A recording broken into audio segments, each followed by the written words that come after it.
আমরা যা খাচ্ছি তা কি আসলেই স্বাস্থ্যসম্মত? 20% অনাবাদি জমি কি বদলে দেবে দেশের ভাগ্য? কীটনাশক মুক্ত খাবার কি আমাদের হাসপাতালের বিল কমাতে পারে?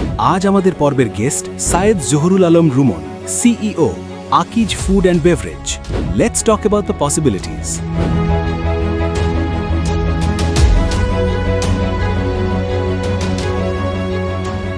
বিশুদ্ধ খাবার বা নিরাপদ খাবারের ভীষণ অভাব। আপনার কাছে কি মনে হয় খাদ্য নিরাপত্তাটা কিভাবে আমরা গভর্নমেন্টের ইয়ে থেকে এনশিওর করতে পারি? 20,000 কোটি টাকার আমরা কীটনাশক ব্যবহার করি জমিতে, জি, আর 60,000 কোটি টাকা আমরা হসপিটালের বিল দিই। আকিজ ভেঞ্চার গ্রুপ 500 কোটি টাকার উপরে ইনভেস্ট করেছে এবং এটা ওন ফান্ড থেকে, কোনো ব্যাংকের লোন ছাড়া। যে পণ্য তুমি তোমার পরিবারে ব্যবহার করতে পারবে না, পরিবারকে খাওয়াতে পারবে না, সেই পণ্য তুমি বিক্রিও করবে না। সুপ্রিয় দর্শক, আপনাদের সকলকে স্বাগত জানাচ্ছি জিটিভির নিয়মিত আয়োজন Jamuna life insurance company limited presents corporate ওয়ার্ল্ডে। আজ আমাদের সাথে উপস্থিত আছেন Syed Zahurul Alam Ruman, chief executive officer, Akij food and beverage limited. কেমন আছেন? ভালো আছি, আলহামদুলিল্লাহ। আপনি কেমন আছেন? আমি ভালো আছি, আলহামদুলিল্লাহ। প্রথমেই জানতে চাই যে আপনার এখানে চিফ এক্সিকিউটিভ অফিসার হিসেবে এসছেন, আপনার কর্মপরিধি এবং কাজের সামনের সফলতা সম্বন্ধে। আমি আসলে প্রথমে আমার কোম্পানি সম্পর্কে একটু ব্রিফ করতে চাই। আপনারা জানেন যে আকিজ গ্রুপ 1950 সাল থেকে ব্যবসা শুরু করেছে। ছোট একটা ব্যবসা থেকে শুরু করে আজকে বাংলাদেশের অন্যতম বড় company group of the company. এবং টোটাল আকিজ গ্রুপের জিডিপিতে কন্ট্রিবিউশন 2%-এর উপরে। So huge company. তো আকিজ গ্রুপের ফাউন্ডার চেয়ারম্যান শেখ আকিজউদ্দিন স্যারের মারা যাওয়ার পরে 2020 সালে তার সব ছেলেরা আলাদা আলাদা হয়ে 10 ছেলে আলাদা আলাদা হয়ে 10টা গ্রুপ করে। জি। সো 10টা গ্রুপের মাধ্যমে তারা আসলে ব্যবসাকে অন্য উচ্চতায় নিয়ে যাওয়ার চেষ্টা করছে। আলাদা হওয়ার এটাই ছিল বড় কারণ, যার যার মতো ব্যবসায় নেতৃত্ব দেওয়া। So Akij venture group Sheikh Akijuddin স্যারের সবচেয়ে ছোট ছেলে শেখ শামীম উদ্দিন নেতৃত্বে আকিজ ভেঞ্চার গ্রুপ প্রতিষ্ঠা হয়। Akij venture group Akij food and বেভারেজের মাধ্যমে যাত্রা শুরু করে। এখন এর পরবর্তীতে Akij dairy, Akij agro and livestock, Akij engineering, light engineering, renewable energy ইত্যাদি এখন অনেক সেক্টরেই ইনভেস্ট করে যাচ্ছে। এমনকি গত 3 বছরে আকিজ ভেঞ্চার গ্রুপ 500 কোটি টাকার বেশি ইনভেস্ট করেছে, যেখানে বাংলাদেশে ধরেন অন্যান্য কোম্পানিগুলোর উল্টা আরও ইনভেস্টমেন্ট তুলে নিয়েছে বা বিভিন্ন কারণে ব্যবসা গুটায় নিতে বাধ্য হচ্ছে। সেখানে আকিজ ভেঞ্চার গ্রুপ 500 কোটি টাকার উপরে ইনভেস্ট করেছে এবং এটা ওন ফান্ড থেকে, কোনো ব্যাংকের লোন ছাড়া। সো আমি সিও হিসাবে আকিজ ফুড অ্যান্ড বেভারেজটা দেখছি, পাশাপাশি আকিজ ডেয়ারি এবং আকিজ অ্যাগ্রো অ্যান্ড লাইভ স্টকও দেখছি। এইখানে মিডিয়ার সাথে আপনার যে সম্পৃক্ততা বা সাংস্কৃতিক অঙ্গনের যে সম্পৃক্ততা, এটা আসলে কিভাবে? না, আসলে আমি খুব বেশি সাংস্কৃতিক অঙ্গনে সম্পৃক্ত না। ব্যক্তিগতভাবে আগের থেকে হয়তো ইউনিভার্সিটি বা কলেজ লাইফের কিছু ক্লাবের সাথে জড়িত আছি। একেবারেই এটা ফ্রেন্ডস অ্যান্ড ফ্যামিলি টাইপের ক্লাব, আসলে এরকম বড় কিছুর সাথে আসলে আমি জড়িত না। আর মিডিয়াতে তো পেশাগত কারণে মিডিয়াতে একটু যাতায়াত থাকতেই হয়, পেশাগত কারণে মিডিয়ার সাথে একটা রিলেশন তৈরি করতে হয়, তো থাকতে হয়। সো ওটাই আছে আর কি। আকিজ ফুড অ্যান্ড বেভারেজ বললেই তো আসলে আমরা অনেকগুলো কোমল পানীয়র ব্যাপার আমাদের মাথায় চলে আসে অটোমেটিকলি। সো সেইখানে আসলে গুণগত মানের ক্ষেত্রে আপনারা কীভাবেই করছেন এবং গুণগত মানের ক্ষেত্রে আপনার যে অন্যান্য কম্পিউটার আছে, মানে এই খাতটাকে নিয়ে আসলে আপনার চিন্তাভাবনাটা কি? আসলে বর্তমান সময়ে বাজারে ভালো পণ্য যেমন আছে, ভেজাল পণ্য একইভাবে আছে। জি। এবং কোনো কোনো ক্ষেত্রে ভেজাল পণ্যের পরিমাণ ভালো পণ্যের থেকে বেশি। তো আমাদের ক্ষেত্রে আমরা বলতে পারি যে আমাদের প্রত্যেকটা পণ্যই আমরা শতভাগ গুণগত মান নিশ্চিত করি। আমাদের গ্রুপের যে ফাউন্ডার চেয়ারম্যান মরহুম শেখ আকিজউদ্দিন স্যার, ওনার একটা কথা ছিল, আমি ওনার সাথে দীর্ঘদিন কাজ করেছি, যে পণ্য তুমি তোমার পরিবারে ব্যবহার করতে পারবে না, পরিবারকে খাওয়াতে পারবে না, সেই পণ্য তুমি বিক্রিও করবে না। এটাই এখন পর্যন্ত এই গ্রুপের প্রত্যেকটা ইউনিটের মূলনীতি। এখন যদিও 10টা আলাদা গ্রুপ হয়েছে, কিন্তু তার 10 ছেলেই কিন্তু এটা মেনটেন করেন। সো আমাদের সকল গ্রুপেরই, আকিজ পরিবারের সকল গ্রুপেরই সকল পণ্য কিন্তু গুণগত মানসম্পন্ন। আসলে কোয়ালিটির ব্যাপারে আমরা কখনোই জিরো কম্প্রোমাইজ, কোনোভাবে আমরা কম্প্রোমাইজ করি না কোয়ালিটির ব্যাপারে। আর বাজারে আসলে আপনি যেটা বললেন যে আসলে ভালো পণ্যের পাশাপাশি অনেক খারাপ পণ্য আছে, তার একটা বড় কারণ আমি বলবো যে আমাদের বাজার মনিটরিং ব্যবস্থা খুবই দুর্বল। আমাদের ধরেন নিরাপদ খাদ্য অধিদপ্তর আছে, আমাদের ভেজাল বিরোধী কিছু প্রতিষ্ঠান আছে, কিন্তু এদের আসলে লোকবলেরও অভাব আছে। অ্যাট দ্য সেম টাইম আমার মনে হয় কিছুটা সদিচ্ছারও অভাব আছে। এমনকি ধরেন আমাদের দেশে খাদ্য পরীক্ষা করার যে ল্যাবগুলি আছে, এই ল্যাবগুলো কিন্তু স্ট্যান্ডার্ড না। সব ভেজাল কিন্তু আমরা ধরতে পারি না এই ল্যাবে। গুণগত মানসম্পন্ন ল্যাব আপনি ধরেন স্বাধীনতার পরে কত বছর, আজকে 54-55 বছর। সো আমাদের কিন্তু এই সায়েন্স ল্যাব এই একটা ছাড়া তাও এটা খুব মানসম্পন্ন না, সেরকম ল্যাবও গড়ে ওঠে নাই। খাবারের ক্ষেত্রে যেইভাবে ভেজাল বাড়ছে, অ্যাডাল্টারেশন যেভাবে বাড়ছে, সেটা প্রতিরোধের জন্য যে সক্ষমতা আমাদের গড়ে তোলা দরকার, যে নীতিও দরকার, এটাও মনে হয় আমাদের মধ্যে অভাব আছে কিন্তু যথেষ্ট বিশেষ পরিমাণে। করে শিশু খাদ্যের ক্ষেত্রে দেখা যায় যে আমাদের সে বিএসটি এর সিল মানেই তো আমরা অন্ধের মতো বিশ্বাস করে আসলে খেয়ে ফেলছি। তো সেই জায়গাটায় কি মানে আপনাদের এন্ড থেকে কোনো ধরনের পদক্ষেপ নেওয়ার আছে কি না, যে গুণগত মানটা আমরাই নিশ্চিত করে দিলাম, সেই ক্ষেত্রে কনজিউমাররা নিশ্চিন্ত মনে সেটা নিতে পারলো? আপনাকে একটা ইন্টারেস্টিং কথা বলি। জি। আমাদের ফ্যাক্টরিতে আমাদের একটা খুব চমৎকার আধুনিক ল্যাব আছে, অত্যাধুনিক ল্যাব আছে। আমরা মার্কেট থেকে বিভিন্ন সময় আমাদের প্রোডাক্টের পাশাপাশি বিভিন্ন প্রোডাক্ট কালেক্ট করে আমাদের ল্যাবে টেস্ট করে। জি। উদ্দেশ্য হলো যে তাদের প্রোডাক্টের গুণগত মান যদি বেটার হয় তাহলে আমাদেরটা যেন সেই লেভেলে নিয়ে যেতে পারি। জি। সো কিছু পণ্য ভালো পাই অবভিয়াসলি, আবার অনেক কোম্পানির প্রোডাক্টই কিন্তু আমরা খারাপ পাই। তো এই যে আমরা খারাপ পেলাম, এটা নিয়ে কিন্তু আমরা কোনো ব্যবস্থা নিতে পারি না, বিএসটিআইকে বলতে পারি না যে আমরা এটা খারাপ পাচ্ছি। কারণ আমরা যদি এটা বিএসটিআইকে বলি তাহলে কিন্তু আমার যে কম্পিউটার প্রোডাক্টটা খারাপ পাচ্ছি, বিএসটিআই তাদের কাছে যে বলবে যে আকিস ভেঞ্চার থেকে এটা বলছে। ওকে। সো অহেতুক আমাদের কিছু এনিমি তৈরি হবে। জি। হ্যাঁ। আর গভর্নমেন্ট যদি এই কাজগুলো নিয়মিত মার্কেট থেকে পণ্য স্যাম্পল কালেক্ট করে এটা ল্যাবে টেস্ট করতো, বাংলাদেশে না থাকলেও সিঙ্গাপুরে খুব ভালো ল্যাব আছে, অনেক বেশি খরচ না। ইউএইতে ভালো ল্যাব আছে, খুব বেশি, আমরা যেসব জায়গাতে পরীক্ষা করে থাকি জাস্ট এই রেফারেন্সগুলো বলছি, অনেক বেশি খরচ না। সো এগুলো কিন্তু গভর্নমেন্ট করতেই পারে, জি। করে কিন্তু একটা ডিক্লিয়ারও দিতে পারে মার্কেটে যে এটা ভালো, এটা খারাপ। এখন তো আসলে ওয়ার্ল্ড ওয়াইড একটা মানে যুদ্ধের কোনো একটা অস্থিরতা যাচ্ছে। সো এইখানে কিন্তু আমাদের তেলের একটা সংকট আছে, কারণ তেল আপনাদের ফ্যাক্টরিতে একটা বড় ইফেক্ট ফেলে। সেই ক্ষেত্রে আপনাদের ফ্যাক্টরি কার্যক্রম কিভাবে করছেন, বা আলটিমেটলি ইলেকট্রনিক ইভি সিস্টেমে আপনারা কোনো কিছু চিন্তা করছেন কিনা? খুব সুন্দর একটা প্রশ্ন করছেন, আবারও ধন্যবাদ আপনাকে। Thank you. আমাদের আসলে পাওয়ারটা আমরা কীভাবে ম্যানেজ করি সেটা আসলে আপনারা জানেন কিনা, এটা খুবই হাস্যকর রকম একটা অবস্থা। আমরা 4টা বা 5টা সোর্সে পাওয়ার ম্যানেজ করি। ওকে। গভর্নমেন্টের ইলেকট্রিসিটি, গ্যাস, ডিজেল, সোলার, হ্যাঁ, এবং এলপিজি। ওকে। সো একটা মেশিন চালানোর জন্য 5 ধরনের পাওয়ার আমাদের রেডি রাখতে হয়। সো চ্যালেঞ্জ কি পরিমাণ বুঝতেই পারছেন, কখন কোনটা থাকবে আর কোনটা যাবে আমরা জানি না। জি। সো দ্যাট আমাদের প্রোডাকশন ঠিক রাখার জন্য এই 5 ধরনের জেনারেটর ইউজ করতে হয়। আর নতুনভাবে যোগ হচ্ছে আমাদের তেলের যে সংকট, এটা তো আছেই। সো আসলে এখন ইন্ডাস্ট্রিতে 24 ঘন্টা প্রোডাকশন চালু রাখা খুবই চ্যালেঞ্জিং হয়ে যাচ্ছে। বাট এখনও আমরা পারছি, এখনও যে বন্ধ করে দিতে হয়েছে এরকম না। এখনও আসলে আমরা বিভিন্নভাবে যে তেলের যে ডিস্ট্রিবিউশন কোম্পানিগুলি আছে তাদের সিনিয়র লেভেলে কথাবার্তা বলে কিছুটা হলেও অ্যালোকেশন, আমাদের যে নিয়মিত অ্যালোকেশন আছে সেটা যেন নিয়মিত পাই, এগুলো দিয়ে এখনও চালাইতে পারছি আসলে। আর গ্যাসের সরবরাহ আসলে এখনও সমস্যা হয়নি। আমাদের একটা বড় ফ্যাক্টরি হবিগঞ্জে, যেটা আসলে গ্যাসে অপারেটেড। সো ওটাতে এখনও আমরা কোনো সমস্যা পাইনি। কিন্তু বড় একটা চ্যালেঞ্জ ফেস করছি যেটা ডিস্ট্রিবিউশনে, আসলে গাড়ি পাচ্ছি না। ওকে। আপনি যদি আজকে আমি যে জায়গাটায় দাঁড়িয়ে আছি, যে জায়গাটায় আমি বলতে পারি যে গত 4-5 দিন আগের অর্ডারও আমি এখনও ডেলিভারি করতে পারিনি, কারণ গাড়ি পাচ্ছি না, গাড়িতে তেল নেই। লাস্ট 2 দিন ধরে দেখলাম অবস্থা একটু চেঞ্জ হয়েছে। জি। আমরা মোটামুটি আমাদের টার্গেট লেভেলের কাছাকাছি ট্রাক পাচ্ছি, কিন্তু তার আগে 2 সপ্তাহ আসলে খুবই বাজে অবস্থায় গেছে। আমরা যদি 300-400 গাড়ি চাইতাম, আমরা অর্ধেক গাড়ি পেতাম। গত 2 দিন ধরে দেখতেছে যে মোটামুটি গাড়ি একটু অ্যাভেলেবেল আছে। সো এটা একটা বড় সংকটের জায়গা তৈরি হতে পারে ভবিষ্যতে, যে আমাদের টোটাল সরবরাহ সিস্টেমটা ব্রেক করতে পারে। সামনে আমাদের কিন্তু বাজেটের একটা পরিকল্পনা আছে। তো সেই ক্ষেত্রে আপনার কাছে কি মনে হয় যে গভর্নমেন্টকে কোন উদ্যোগটা নিলে আপনার এই ক্ষেত্রে বা আপনার এই সেক্টরে ভালো হতে পারে, প্লাস আপনি এর মাধ্যমে বা গভর্নমেন্ট কি করতে পারে আসলে আপনাদের এই খাতটাকে উন্নয়ন করার জন্য? গত 9 মাসে আমাদের বাজেট ঘাটতি 1 লক্ষ কোটি টাকা। জি। সো দ্যাট আমাদের কিন্তু প্রত্যেক বছর বাজেট ঘাটতি থাকছে, এবং প্রত্যেক বছর আমরা উচ্চবিলাসী বাজেট নিচ্ছি। আমরা কিন্তু প্রত্যেক বছর বাজেট ঘোষণা পরে দেখি পেপারে, নিউজে হেডলাইনে বড় বড় করে লেখা থাকে উচ্চবিলাসী বাজেট প্রণয়ন। এইবারও সম্ভবত গভর্নমেন্ট একটা উচ্চবিলাসী বাজেট নিতে যাচ্ছে।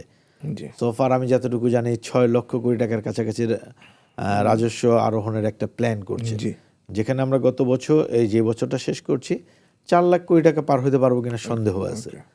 তো এই গ্রোথ নিয়ে গভর্নমেন্ট কিভাবে পারবে যায় না। তবে হ্যাঁ, এটা ঠিক আছে যে আমাদের ইকোনমি অনেক দিন ধরেই আমরা ভালো করতে পারছি না, আমাদের ইকোনমি ভালো নাই, জি আমাদের অর্থনীতি মোটেই ভালো নেই।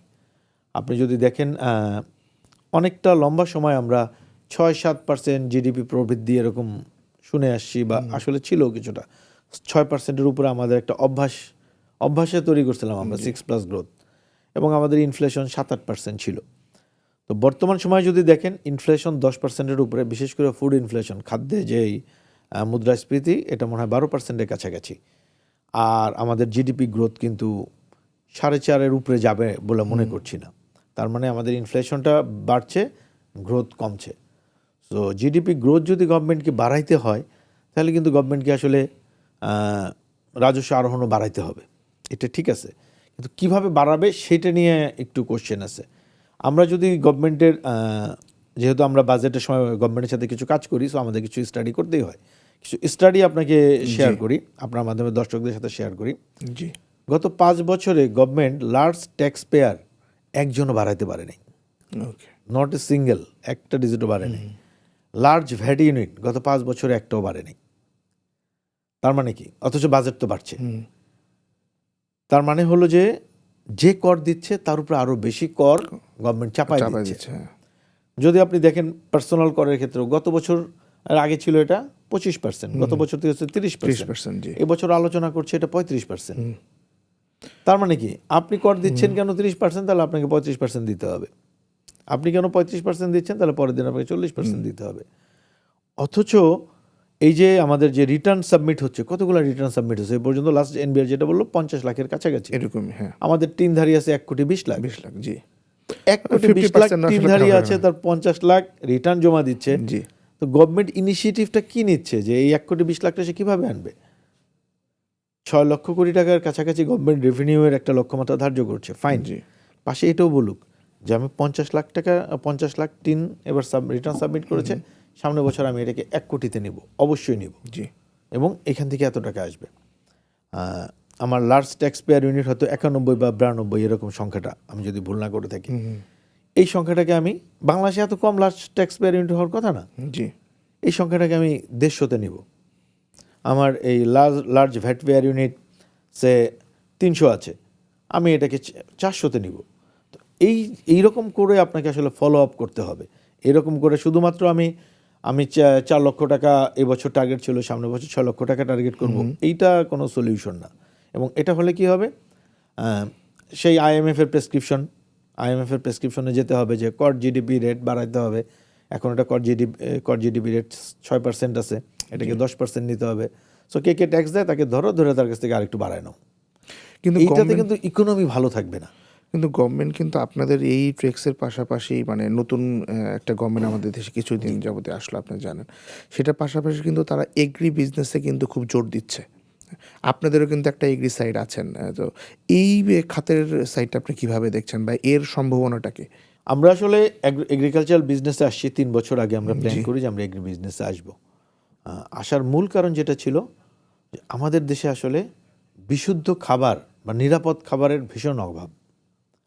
বিশেষ করে আপনি যদি মশলার ক্ষেত্রে দেখেন, মশলা কিন্তু আমরা সবাই খাই। আপনি ইচ্ছা করলে মোজো না খেয়ে থাকতে পারবেন, আপনি ইচ্ছা করলেই চানাচুর না খেয়ে থাকতে পারবেন, চিপস না খেয়ে থাকতে পারবেন, মশলা না খেয়ে তো থাকতে পারবেন না। জি 1 বছরের বাচ্চার থেকে শুরু করে একেবারেই 90 বছর 100 বছরের বৃদ্ধ পর্যন্ত সবাই প্রতিদিন মশলা কোনো না কোনোভাবে মশলা কনজাম্পশন করে। এবং মশলার মার্কেটটা আসলে খুবই, আমি বলবো যে অনিরাপদ।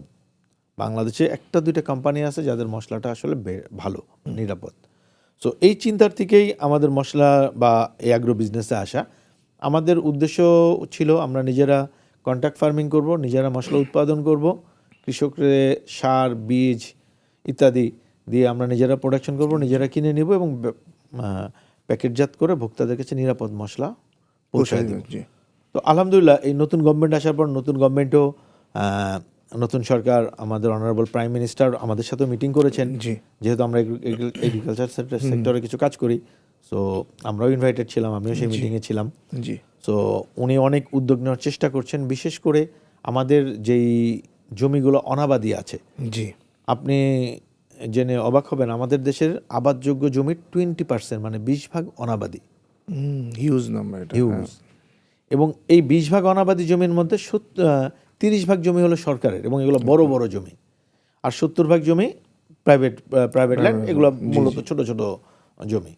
সো এই 30 ভাগও যদি আমরা ইউটিলাইজ করতে পারি, এবং এই জমির পরিমাণ 2 লক্ষ হেক্টরের বেশি, ওকে, সো 2 লক্ষ হেক্টর জমিতেও যদি আমরা চাষাবাদ করতে পারি, গভর্নমেন্ট যদি যারা কৃষি পণ্য নিয়ে এসে বা কৃষি শিল্পে যারা আসছে তাদেরকে যদি সাপোর্ট করে, আমার মনে হয় যদি এগুলো লিজের ব্যবস্থা করতে পারে, তাহলে আসলে এগুলো প্রোডাক্টিভ করা যাবে। এবং এগ্রিকালচারাল ক্ষেত্রে আসলে আমাদের সেলফ সাফিসিয়েন্ট হওয়া ছাড়া তার কোনো অপশন নেই। আপনি দেখেন, আমরা রাশিয়া ইউক্রেন যুদ্ধ যেই শুরু হলো, আমাদের খাবারের দাম বেড়ে গেল, সারের ঘাটতি শুরু হয়ে গেল, ইরান যুদ্ধ। আপনি জানেন না যে এক বছর পর আপনি জমিতে সার দিতে পারবেন কিনা। সো আমাদের কৃষিক্ষেত্রে কিন্তু স্বয়ংসম্পূর্ণ হইতেই হবে। কৃষি এবং জ্বালানি, এই দুটা ক্ষেত্রে স্বয়ংসম্পূর্ণ হওয়া ছাড়া আসলে আমার মনে হয় বর্তমান বাস্তবতা পৃথিবীতে টিকে থাকা যে কোনো জাতির জন্য কঠিন। কৃষির স্বয়ংসম্পূর্ণতার পাশাপাশি আমার মনে হয় খাদ্য নিরাপত্তার বিষয়টা নিয়ে আপনি অনেক জোর দিচ্ছিলেন। সো খাদ্য নিরাপত্তার বিষয়ে আপনার কাছে একটু পরামর্শ চাই, বা আপনার কাছে কি মনে হয় খাদ্য নিরাপত্তাটা কিভাবে আমরা গভর্নমেন্টের ইয়ে থেকে এনশিওর করতে পারা যেতে পারে? খাদ্য নিরাপত্তাটা তো অবশ্যই আমাদের দেশে প্রত্যেক বছর 20,000 কোটি টাকার আমরা কীটনাশক ব্যবহার করি জমিতে, জি, আর 60,000 কোটি টাকা আমরা হসপিটালের বিল দিই। হ্যাঁ, মানে দুইটাই গভর্নমেন্টের ভর্তুকি, জন্ম থেকে কীটনাশক দিয়ে খাওয়া শুরু করতেছে, কিন্তু দুইটাই কিন্তু গভর্নমেন্টের জি, ভর্তুকি। সো আসলে এখানে সরকারকেই সবচেয়ে বড় ভূমিকা পালন করতে হবে। জি, কৃষি পণ্য উৎপাদন থেকে শুরু করে বাজারজাতকরণ সর্বস্তরে মনিটরিং থাকতে হবে। এবং ভেজাল যারা করছে এতে ধরা কিন্তু কঠিন না। আপনি বাজার থেকে ছোট কোম্পানিগুলো খুব বেশি ভেজাল করে না আসলে, আমি বলবো যারা ছোট ছোট কৃষক তারা খুব বেশি করে না, বা তাদের মার্কেট শেয়ারও অত বড় না। জি, মার্কেট শেয়ার তাদেরই বেশি যারা আসলে বড় কোম্পানিগুলি। জি, সো জাস্ট তাদের প্রোডাক্টগুলোই গভর্নমেন্ট চেক করুক, জি, নিয়মিত চেক করুক এবং নিউট্রালভাবে এটার একটা অ্যাকশন নিক। আমাদের যেটা বেশি সমস্যা, আমরা চেক করি একটা অসৎ উদ্দেশ্য নিয়ে, নিরপেক্ষতা বজায় রাখি না, আমাদের বিভিন্ন উদ্দেশ্য থাকে। সো এইখান থেকে যদি গভর্নমেন্ট চায়, গভর্নমেন্ট বডিগুলি যদি চায়, তারা ইচ্ছা করলে শক্ত অবস্থানে নিতে পারে। এবং যারা ভেজাল করছে, আমার তো মনে হয় তাদের ক্যাপিটাল পানিশমেন্ট হওয়া উচিত, সেই কোম্পানির লাইসেন্স বন্ধ করে দেওয়া উচিত যার খাদ্যে ভেজাল পাওয়া যাবে। আপনি উদ্দেশ্যর কথা বলছিলেন, আমার কাছে মনে হয় যে আমাদের কিন্তু হিউজ একটা জনগণ আছে, মানে আমরা জেনজি বলছি এখন, মানে ইয়াংদের কাজে লাগানোর ক্ষেত্রে তাদেরকে আমরা কোনোভাবে এখানে সম্পৃক্ততা করতে পারি কি না? কারণ তারাই কিন্তু আসলে নতুন বাংলাদেশের স্বপ্ন দেখছে, নতুন বাংলাদেশ গড়ার ক্ষেত্রে এগিয়ে আসছে। সো জেনজিকে নিয়ে আপনাদের কোনো চিন্তাভাবনা আছে কি না আসলে এই কাজ করার? জেএনজি তো আমাদের আসলে নেক্সট ওয়ার্কফোর্স কারা, জি, এরাই নেক্সট ওয়ার্কফোর্স। সো তাদের নিয়ে তো সবসময় আমাদের চিন্তা থাকে। আমরা চেষ্টা করি যে আমাদের যে কর্পোরেট যে এনভায়রনমেন্ট আছে, আসলে আমাদের এখন একটা বড় একটা গবেষণার বিষয়, বা আমরা চেষ্টা করি ডেভেলপমেন্টের জায়গাটা, যে আমাদের কর্পোরেট এনভায়রনমেন্টে কিভাবে এদেরকে আমরা আসলে ইনভলভ করা যায়, জি, এদেরকে কিভাবে এই জায়গাটাকে, এই ওয়ার্ক প্লেসটা তাদের মতো করে করা যায়। জি, কারণ আমরা যেভাবে কাজে আসছি বা কাজ করছি, এখনকার ছেলে মেয়েরা কিন্তু সেভাবে কাজ করবে না।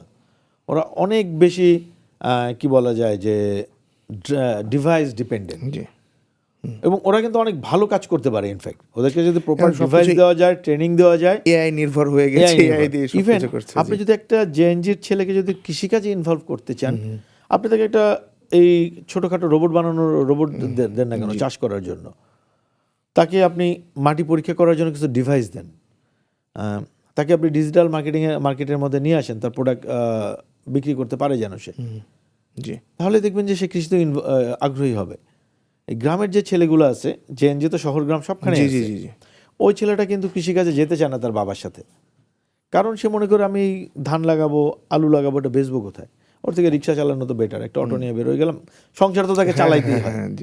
সো আমরা যদি এই জায়গাটা তাকে সহজ করে দিতে পারি, আমরা যদি তাকে এটা বলতে পারি, ভাই ধান লাগানো খুব সহজ, তুমি এইভাবে করে দেখতে পারো, তোমার ধানটা বিক্রি করা খুব সহজ, তুমি এটা ডিজিটাল মার্কেট প্লেসে ইজিলি ধানটা বিক্রি করে দিতে পারো। কিন্তু আপনারা যারা আসলে মানে এগ্রো সেক্টরে আছেন, তারা তাদেরকে ইন্সপায়ারেশনের জন্য কোনো পদক্ষেপ নিচ্ছেন কিনা?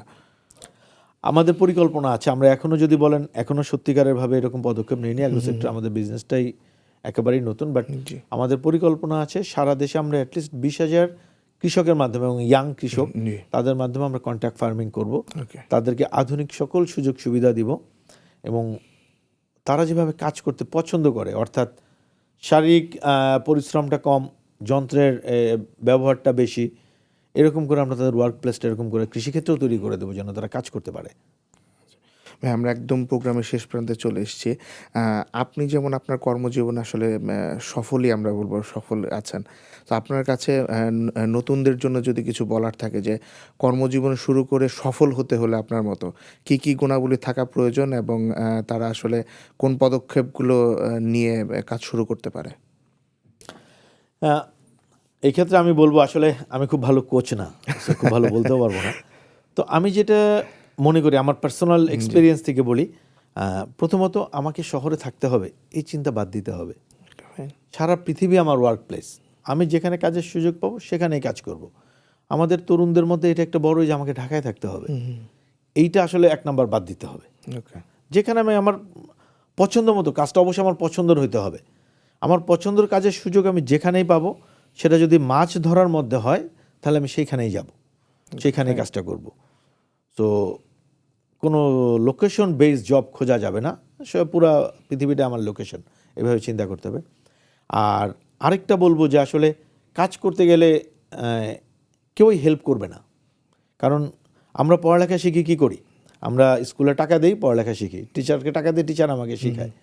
তো কাজের ক্ষেত্রে তো উল্টা, আমরা কাজ করার জন্য টাকা পাই, তাহলে এখানে কেউ শেখানোর জন্য বসে নেই, তাহলে আমাকে উইলিংলি অন্যের কাছে শিখতে যাইতে হবে।